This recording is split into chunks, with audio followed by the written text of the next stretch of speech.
Good morning, and welcome to First Unitarian Universalist Church of Richmond. My name is Erica Sims, and I use she, her pronouns. Today I'm wearing some turquoise jewelry. I'm a Caucasian woman with gray and brown hair and wearing a black dress. And it is my honor to serve on your board of directors. For those of you who are new to us and members and friends who are tuning in from near and far, welcome. We are so grateful to be able to connect with you. We are a community of many faith journeys and beliefs committed to being deliberately diverse and fully inclusive. We want you to know that whoever you are, you belong here. We are a community that is resilient and committed to healing and does the work that needs to be done, and commits to maintaining and establishing our relationships. Let us continue to stand together on the side of love. For more information, visit our website at firstuu.org, subscribe to our YouTube channel to view past services, and log into services 5 to 10 minutes early to catch the preceding announcements. And we also invite you to join the coffee chat prior to service. Thank you for being with us today. Please remember to silence your cell phones, and may this be a comforting, centering, and restorative moment for you.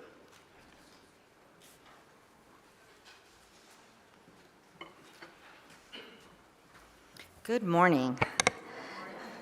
My name is Suzanne Short, and I am here once again as your First UU's 2024 Mitten Tree Coordinator. I am wearing a teal flowered sweater, turtleneck. I am a woman in my mid-60s, Caucasian, with very curly hair, wearing blue-rimmed glasses with some sparkle on the sides, some bling. So thank you for being here. This year, our Mitten Tree is supporting the Caritas organization. The name Caritas comes from the Latin word meaning love and compassion, something that this congregation has in abundance and has always been willing to give to each other and our community. This organization's holiday giveaway will provide participants with gifts donated by the community. Today is the last day for selecting a mitten. We have almost met our commitment of 170 gifts. I may have reached a little high, but go big or go home. There are 35 mittens left.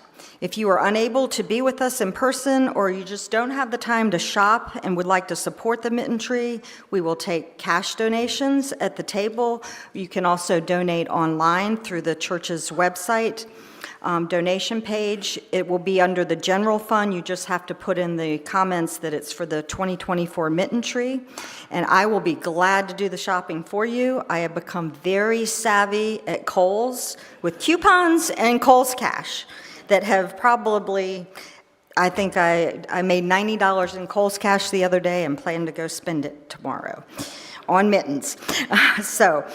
All the gifts need to be returned to the church no later than next Sunday, December 8th, so that I have time to get it to the Caritas organization by their deadline.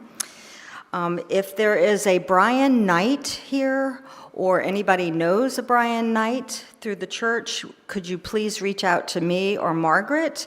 A very kind donation was made, and I just need to follow up with Brian Knight about it. So thank you again for making Caring visible in support of our greater Richmond community.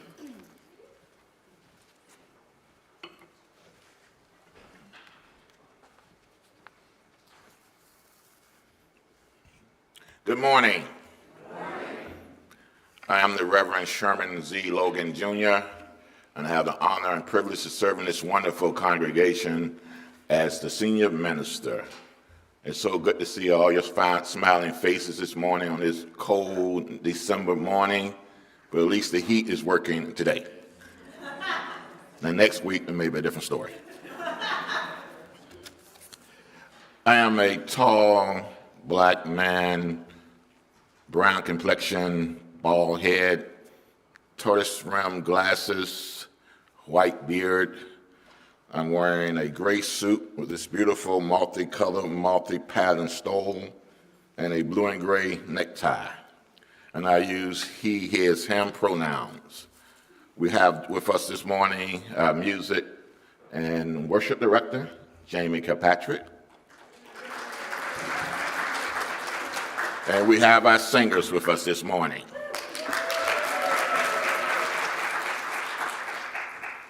It is our tradition here at First U that we ask our visitors to introduce themselves. So if you are visiting and as you are comfortable, please raise your hand and Jamie will come to you. Are there any visitors? We've got one right in the front row. Hi, I'm Ella Carter. I've been here before. This is my mom, Jean Carter. I just moved to St. Louis and I'm visiting for Thanksgiving. St. Louis. Good to see y'all. Bless you.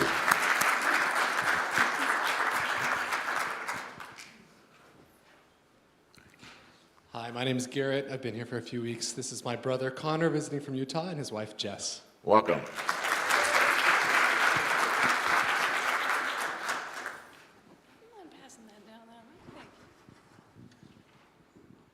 My name is Penny Weaver. I'm a friend of Terry Wolf's, which many of you know, so she's a good friend of mine. Welcome.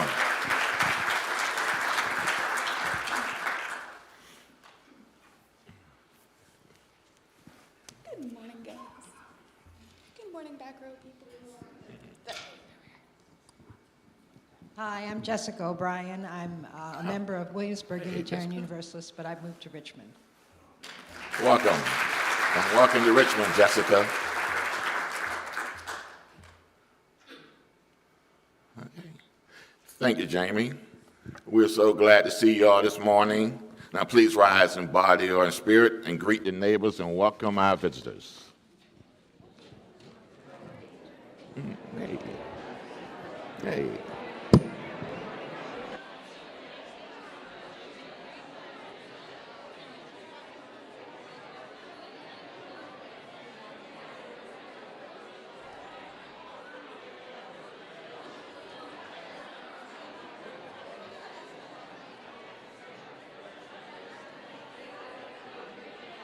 So happy to see the singers here. Yay! The Singers Day.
Worship words by Gretchen Haley.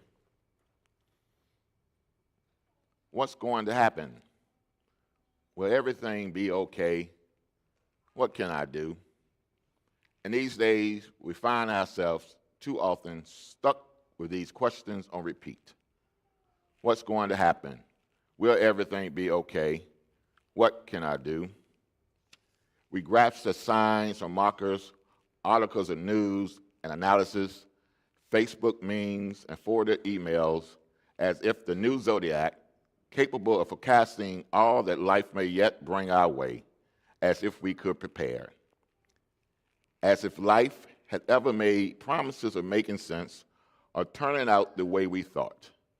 As if we are not also actors in this still unfolding story. For this hour, we gather to surrender to the mystery, to release ourselves from the needing to know, the yearning to have it already figured out, and also the burden of believing we either have it all to the control or none. Here in our song and our silence, our stories and our sharing, we make space for a new breath, a new healing, a new possibility to take root. That's courage, forged in the fire of our coming together, and felt in the spirit that comes alive in this act of faith, that we believe still a new world is possible, that we are creating it already, here and now. Come, let us worship together.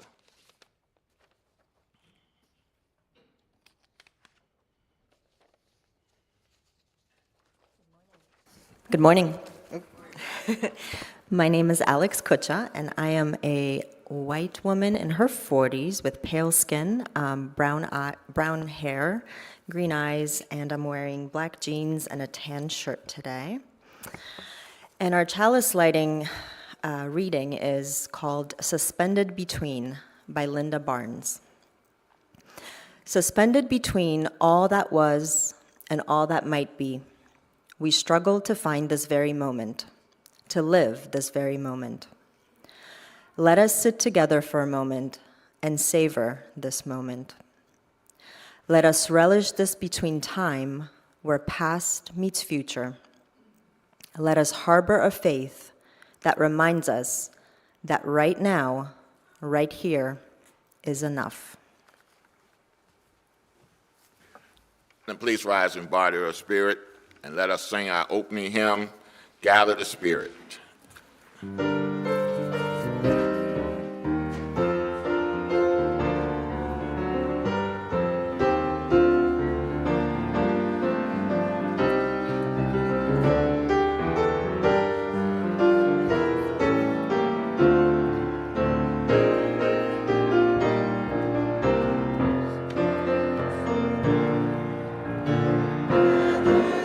Spirit, harvest of now.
Our reading today is by Brad Aaron Maudlin, What You Missed That Day You Were Absent from 4th grade. Mrs. Nelson explained how to stand still and listen to the wind, how to find meaning in pumping gas, how peeling potatoes can be a form of prayer. She took questions on how to not feel lost in the dark. After lunch, she distributed worksheets that covered ways to remember your grandfather's voice. Then, the class discussed falling asleep without feeling you had forgotten to do something. Something important, and how to believe the house you wake in is your home. This prompted Mrs. Nelson to draw a chalkboard diagram detailing how to chant the Psalms during cigarette breaks and how not to squirm for sound when your own thoughts are all you hear. Also, that you have enough. The English lesson was that I am is a complete sentence. And just before the afternoon bell, she made the math equation look easy. The one that proves that hundreds of questions and feeling cold and all those nights spent looking for whatever it was you lost and one person add up to something.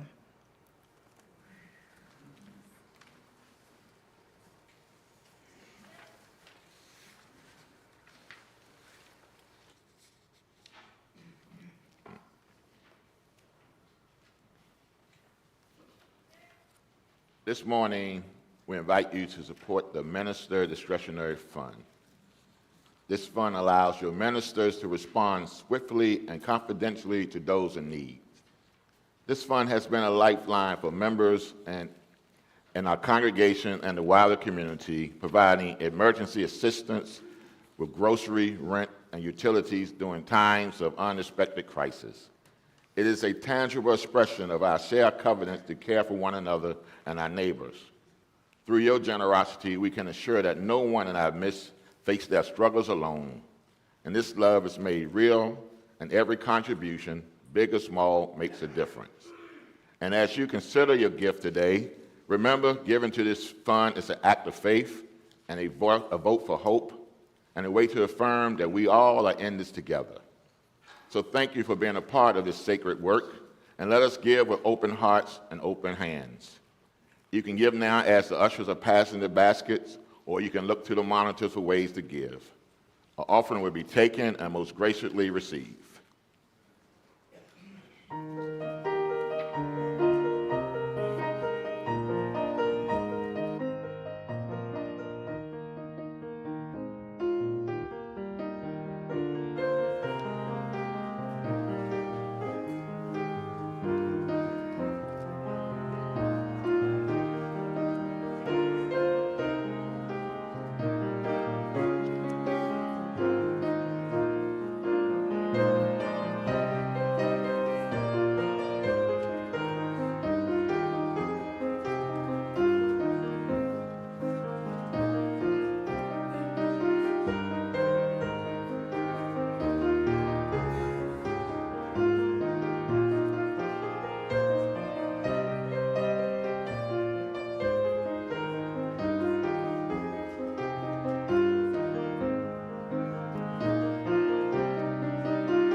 Our words for meditation this morning are from Cole Arthur Riley for the journey back to yourself.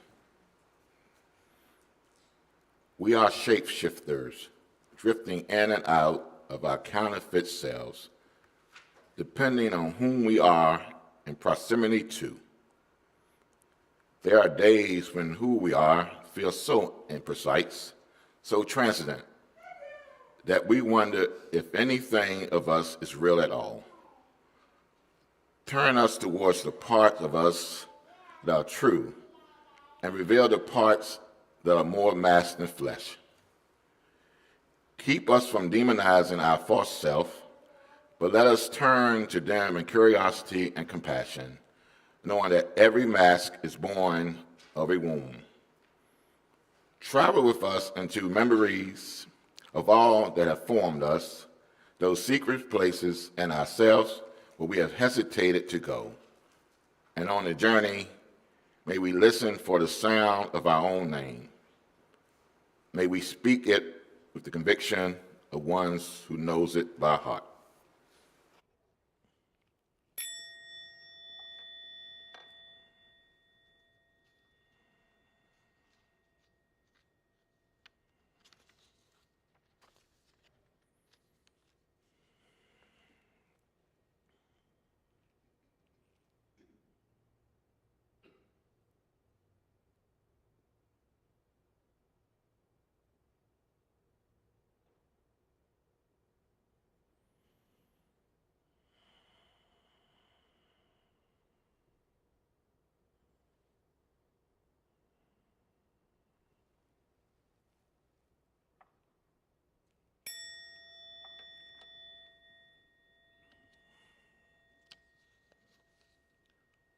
Holy One, known by many names and beyond all names, we gather this morning in the sacred circle of community, drawn together by threads of hope, joy, and longing. We come with hearts full of stories, some we are eager to share, and some that are still unfolding within us. In this moment, we pause. We breathe. We let the rush of our lives settle, if only for a little while. Here in the presence of one another, we dare to believe that this moment is enough. Teach us to rest in the truth of now. Help us to unclench the fists of regrets that hold on to what has passed and loosen the grip of worry that reaches for what is not yet. Guide us to the still place where we can simply be. For those among us who feel weary, grant us the gift of rest. For those burdened by grief, surround them with tender love. For those rejoicing, remind them to savor the sweetness of this hour. And for all of us, may we remember that our worth is not found in what we do or how we measure up, but in the simple truth that we are here, alive, and a part of this vast web of being. May this practice of presence awaken us to the sacredness of all things, the quiet rustling of leaves in the wind, the warmth of a friend's smile, the unspoken beauty and silence shared. Let this moment be a prayer, O Spirit, a prayer not of words, but of being. For in this moment, we are reminded we are enough, and this moment is a month. May this be so. Amen. Ashe.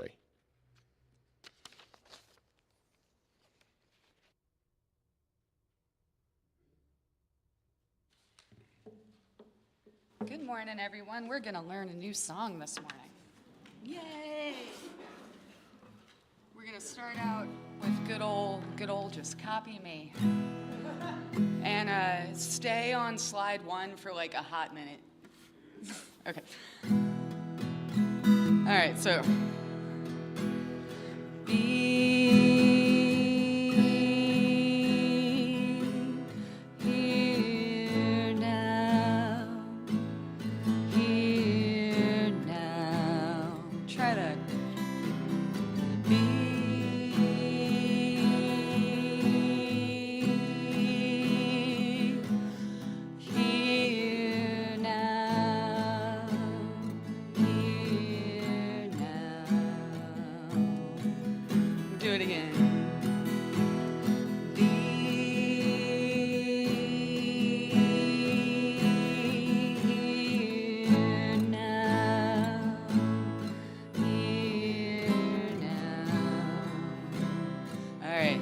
Verses are a little tricky, but I believe it in there. Don't let your mind get weary and confused. Let's try that much. Don't let your mind get weary and confused. All right, and then the second part comes immediately after. You will be still, don't try. All right, so let's try that whole line. It just goes straight back to back. Don't let your mind get weary and confused. You will be still, don't try. Good. Let's keep going. We're gonna be all right. Don't let your heart get heavy, child, inside you. There's a strength that lies.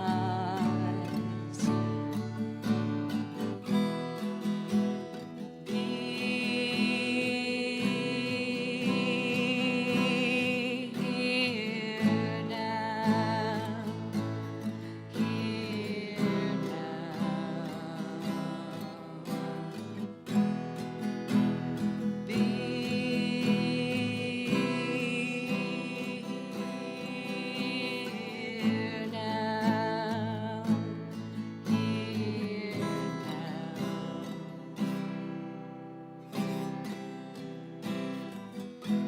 let your soul get lonely, child. It's only time, it will go by. Don't look for love in faces, places. It's in you, that's where you'll find. Be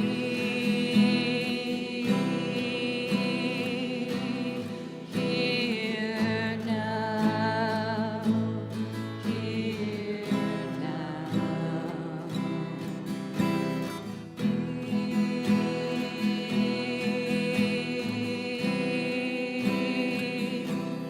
Here now, here now. Don't lose your faith in me, and I will try not to lose faith in you. Don't put your trust in walls, 'cause walls will only crush you when they fall.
I want us to pause and sit with two of the simplest yet most profound words in the English language.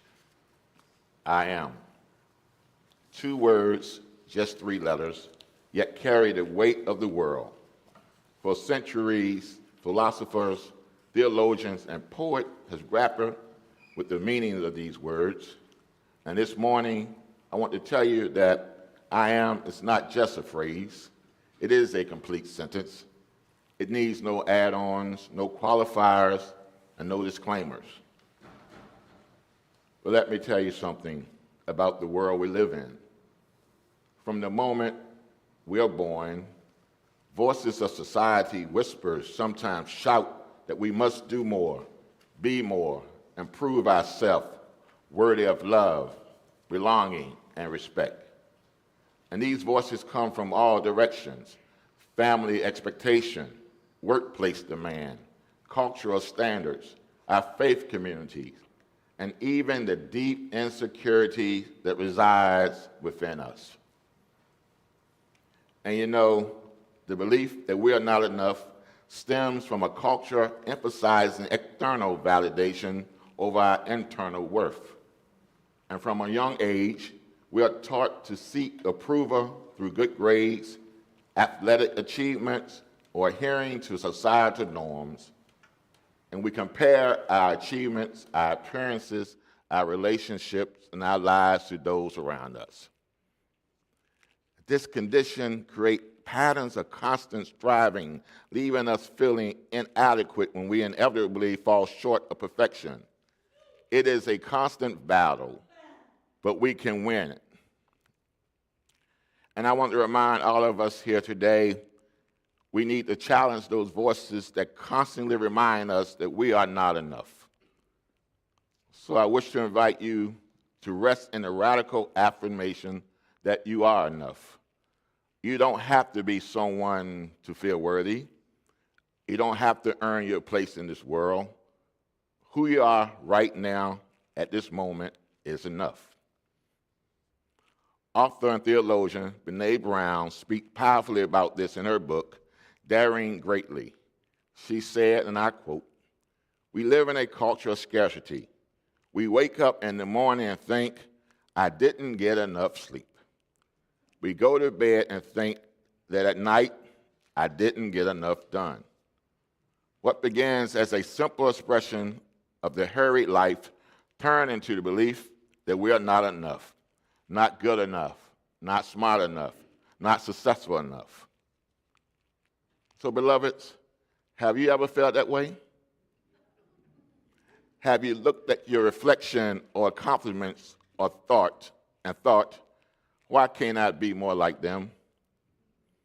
This mindset extends to our self-worth, and in this consumer-driven world, corporation profit by convincing us that we lack something: beauty, youth, success, and then offering products to fill those perceived voids. It is a vicious cycle that keeps us tethered to the belief that we are insufficient as we are. But there's also a spiritual harm of comparing who we are to others. Comparison is a deeply spiritual issue because it distances us from our unique sacredness. As Theodore Roosevelt famously said, compassion is the theft of joy. And when we measure ourselves against others, we lose sight of our own worth. And don't let me mention how social media has amplified these issues in unprecedented ways. Social media has created a false sense of idea that none of us can truly live up to. And according to the study published in Computers and Human Behavior, frequent use of social media is associated with feelings of inadequacy, depression, loneliness, largely due to the tendency to compare oneself to the ideal representation of other lives. So imagine, if you will, walking through the Virginia Museum of Fine Arts, filled with masterpieces. But instead of admiring the art, we fixate on one painting that's larger and more colorful than another. We miss the beauty of each piece individually because we are too busy comparing. So how often do we do the same things in our lives? We miss the beauty of who we are because we are too busy measuring ourselves against others. And the burden of not being enough doesn't come from comparison, doesn't just come from comparison. It comes from the expectation placed on us by society, family, and even ourselves. Friends, we are worthy. We are enough. Yet many of us struggle to believe this truth about ourselves. We carry with us unmet expectation and feel as though we must constantly achieve a performance worthy of love and belonging. But worthiness is not something that we earn. It is something we already have from the day we are born, and no one can take that away from us. That is the sacredness of I am. And there's a liberating truth in the sacredness of I am. In the Hebrew scripture, Exodus chapter 3, where Moses encountered God in the burning bush, he asked for God's name. The response is both simple and effective. I am who I am. This declaration speaks to self-sufficiency and the completeness of God being, and as people of faith, we are too complete in our own existence. We do not need to prove our worth to anyone, and not even ourselves. And our inherent value lies in the simple fact that we exist. And our Unitarian Universalist faith places this truth at the center of its theology through the first principle, the affirmation of every person's inherent worth and dignity. This principle is revolutionary in a world that often demands we justify our worth. My colleague, the late Reverend Forrest Church, one of the most prominent ministers and theologians of our faith, once wrote, "Religion is our human response to the dual reality of being alive and having to die. We are both fragile and infinite, and because of this, we are enough." Church reminds us that our worth is not conditional upon accomplishment or approval. It is inherently sacred and unchanging, And when we realize this, we find freedom in acceptance. Because you see, self-acceptance is not resignation, it's liberation. And when we accept ourselves as who we are, we live free and authentically and pursue our deepest truth.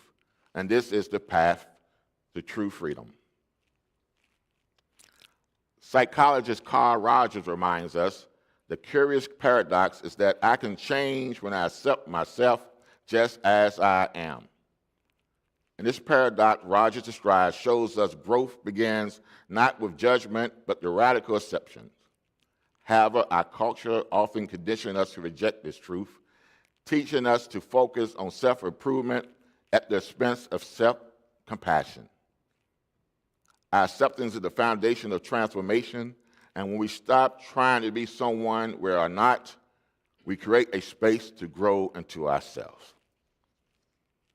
So in the poem that Alex read, What You Missed the Day You Were Absent from the Fourth Grade, written by Brad Aaron Martland, the author offers a playful set of sincere perspective on what we may have missed during the day in the fourth grade when we were absent. He unravels a list of kinder and wiser lessons that we may wish our teachers had shared with us back then. Well, when I was in the fourth grade, I had perfect attendance. So I didn't miss many days from school. But I do remember one day in class, my teacher, Miss Foster, who's one of my all-time favorite teachers, asked our class to list one thing that we liked about each of our classmates. Now you can imagine the various and humanist responses that she got from a bunch of fourth graders.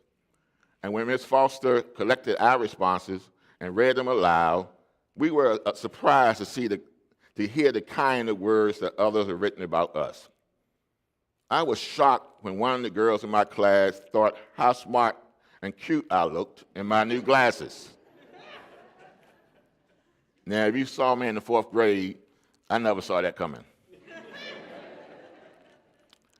And many of my classmates confessed that they never realized anyone saw those kind qualities in them. So when was the last time you truly saw yourself, not through the lens of criticism, but through the eyes of love? And Ms. Foster also taught us how important to have the courage to be ourselves and be authentic. And that lesson has stayed with me all of my life. You see, living authentically requires courage. It means letting go of the mask we wear to fit in or to gain approval and showing up as our true self. So saying I am is a radical act of self-acceptance. It means standing in your authentic self even when the world tries to tell you otherwise. It means refusing to shrink, to hide, or apologize for who you are. And this is not easy work. It takes courage to be yourself in a world that wants you to conform. But beloveds, hear me. This world needs the real you. This world needs your unique gifts, your voice, and your perspective. And when you show your authentic self, you permit others to do the same. In her book, The Gift of Imperfection, Brene Brown writes, authenticity is a daily practice letting go of who we think we're supposed to be and embracing who we are. This daily practice involves rejecting the false stories we've been told about ourselves and reclaiming our truth and our inherent worth. And when we live authentically, we permit others to do the same. And by embracing our worth, we create a ripple effect that empowers those around us to embrace their own. So consider the journey of a butterfly. Before it could take flight, it must undergo a complete transformation. It doesn't rush the process or try to be something it's not. It simply follows its natural path, trusting that it would be what it is not meant to be. And in the same way, we are called to trust our own journey. We don't need to force ourselves into someone else's mold. We are enough just as we are. So I know it is easy to say I am who we are, but how can we live into the truth that I am is a complete sentence? Well, first, we can cultivate practices that affirm our inherent worth by beginning each day with making affirmations such as, I am enough, I am worthy, I am loved. Words have power, and the practice can reframe our inner dialogue. We can also cultivate a habit of being present at the moment. When thoughts of inadequacy arise, and we all have them, acknowledge them without judgment and gently return to the truth of your work. Thich Nhat Hanh writes in The Miracle of Mindfulness, to be beautiful means to be yourself. You don't need to be accepted by others. You accept yourself. So remember that the world will try to convince you that you are not enough. It will bombard you with messages that your worth is tied to your productivity, your appearances, or your status. But those messages are lies. And the truth is that you are enough, and you always have been enough. And when we embrace enoughness, it creates a ripple effect. It changes how we show up in relationships, our community, and the world. We become more compassionate, more accepting, more loving, not just towards ourselves. So think about it. When you know you are enough, you don't need to compare with others. You don't need to be threatened by their success. Instead, you can celebrate because you know your worth doesn't diminish yours. Their work doesn't diminish yours. So say with me now, friends, I am. And when you say I am, you are declaring that you are not what the world you said you are. You are not your achievement. You are not your mistakes. You are not your job. You are not your bank account or your title. You are simply and profoundly enough. So let this be your prayer, your affirmation, and your guiding truth. May you know in your heart that I am is a complete sentence. May you release the need to prove your worth and rest in the truth of your enoughness. May you find courage to be yourself, and in doing so, inspire others to do the same. May you remember that you are sacred just as you are. And when you leave this place this morning, grounded in the knowledge of your worth and committed to living your most authentic self, a world that is so desperately needs our light. May this be so.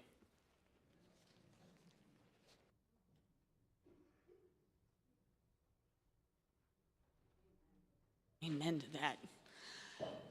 Along those lines about leaning into who we are, we at Singers, we do take music very seriously. Little nitpicky details and all of these things, but we are also a very, very silly people. So 2 plugs real quick. Come to Singers. We like being silly.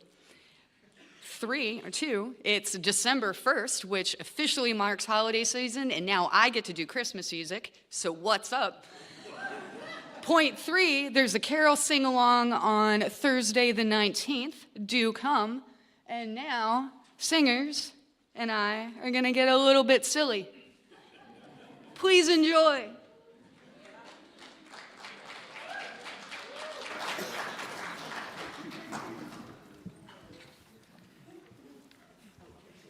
I love Tom's shirt. I love Tom's shirt.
A Blessing for Presence by John O'Donohue.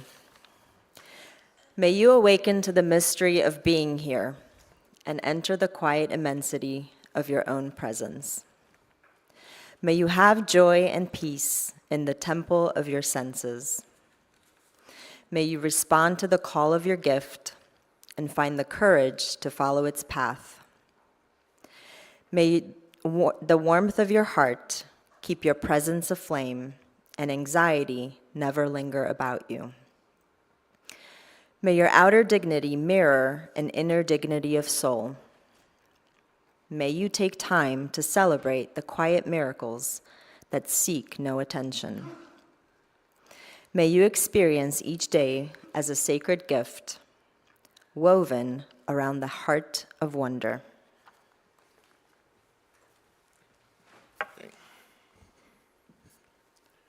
Are you all feeling comfortable this morning? Nice and warm? Okay, soak it in. As you know, we're having construction going on, and so beginning tomorrow through December 20th, there may be on occasion where there may not be any heat in this building, in the Great Hall, the library, Alcove B, the President Hall, and the nursery. And on Sundays, we may have to have portable heaters in here, but it may not warm the whole space. So I invite you, when you come on next Sunday and December the 15th, please kind of gather in the center so you can maintain your heat and act like you like each other, because you have to be real close. And hopefully this inconvenience would be over before the New Year's. But at least we're not chasing buckets of rains anymore.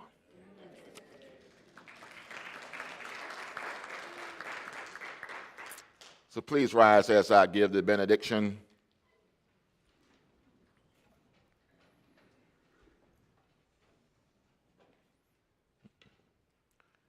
Now, as we leave this sacred space and time, may we carry with us the wisdom of this moment, to pause when the world rushes, to breathe when life feels heavy, to notice the beauty that is always near. May we go forth with our hearts open to the presence, trusting that we are enough just as we are, and that each moment is an invitation to be fully alive and fully ourselves. Go in peace, grounded in presence. Go in love, anchor in the here and now. And go into the spirit of life, awake with the sacredness of every breath. May this be so. Amen. Ashe. And let us sing our closing hymn, I Know I Can Go On.